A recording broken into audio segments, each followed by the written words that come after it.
Fatul Hasanah dari kelas PGMIG. Di sini saya akan menjelaskan sedikit tentang intelijensi dalam psikologi pendidikan. Oke, baik. Di sini saya akan sedikit menjelaskan tentang pengertian intelijensi. Apa sih intelijensi itu? Ya, intelijensi itu sebenarnya sudah tidak asing lagi di telinga masyarakat. Seperti contohnya si A dan si B. Dan jadi si A ini adalah seorang anak yang memiliki kecerdasan tersendiri. Berarti dia tergolong orang yang intelijen. Dan si B tidak mempunyai kecerdasan, berarti dia tidak intelijen. Dari sini secara garis besar, intelijensi adalah suatu kemampuan mental yang berpikir secara rasional. Selanjutnya ada macam-macam intelijensi. Yang pertama ada intelijensi keterampilan verbal, yaitu kemampuan anak atau kemampuan seseorang untuk berpikir dengan kata-kata dan menggunakan bahasa untuk mengungkapkan suatu makna.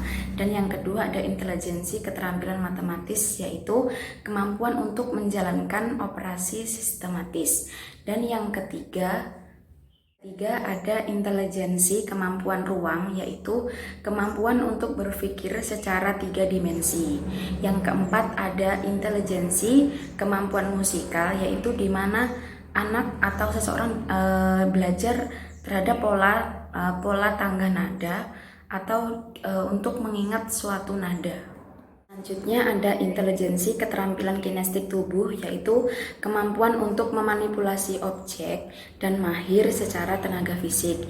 Dan yang keenam ada intelijensi keterampilan intrapersonal, yaitu kemampuan untuk memahami diri sendiri dengan efektif dengan cara mengarahkan hidup seseorang.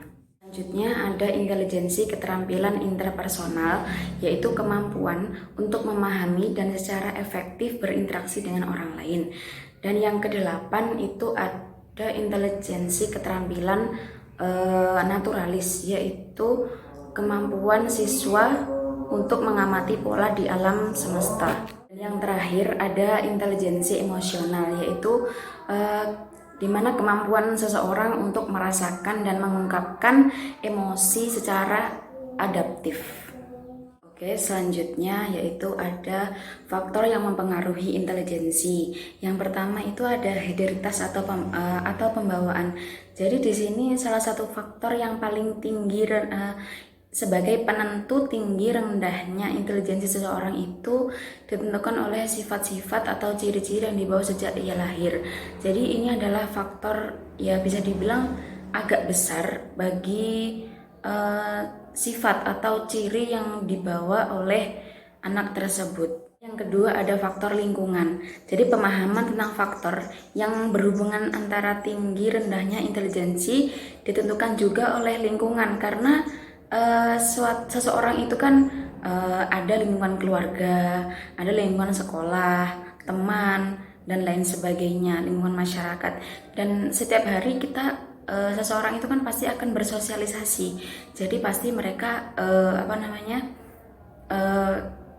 berpengaruh besar bagi perkembangan atau intelijensi seseorang. Ada hubungan intelijensi dengan kehidupan. Jadi kecerdasan memainkan peran yang penting dalam kehidupan seseorang. Tetapi kehidupan ini merupakan hal yang sangat kompleks, sehingga intelijensi bukan satu-satunya faktor kesuksesan seseorang. Apabila seseorang memiliki intelijensi yang tinggi, mempunyai kecerdasan yang tinggi, tetapi dia tidak memiliki kondisi yang prima, sering sakit-sakitan, ataupun memiliki intelijensi yang tinggi tapi tidak bisa memanfaatkan kesempatan yang ada, ini bisa menyebabkan atau mempengaruhi kesuksesan seseorang dalam menjalani kehidupannya. Akan tetapi, memiliki kondisi prima yang baik, tapi intelijensinya kurang, hal ini juga menghambat seseorang dalam mencapai kemajuan. Hanya ini saja yang bisa saya sampaikan, kurang lebihnya saya mohon maaf. Terima kasih. Wassalamualaikum warahmatullahi wabarakatuh.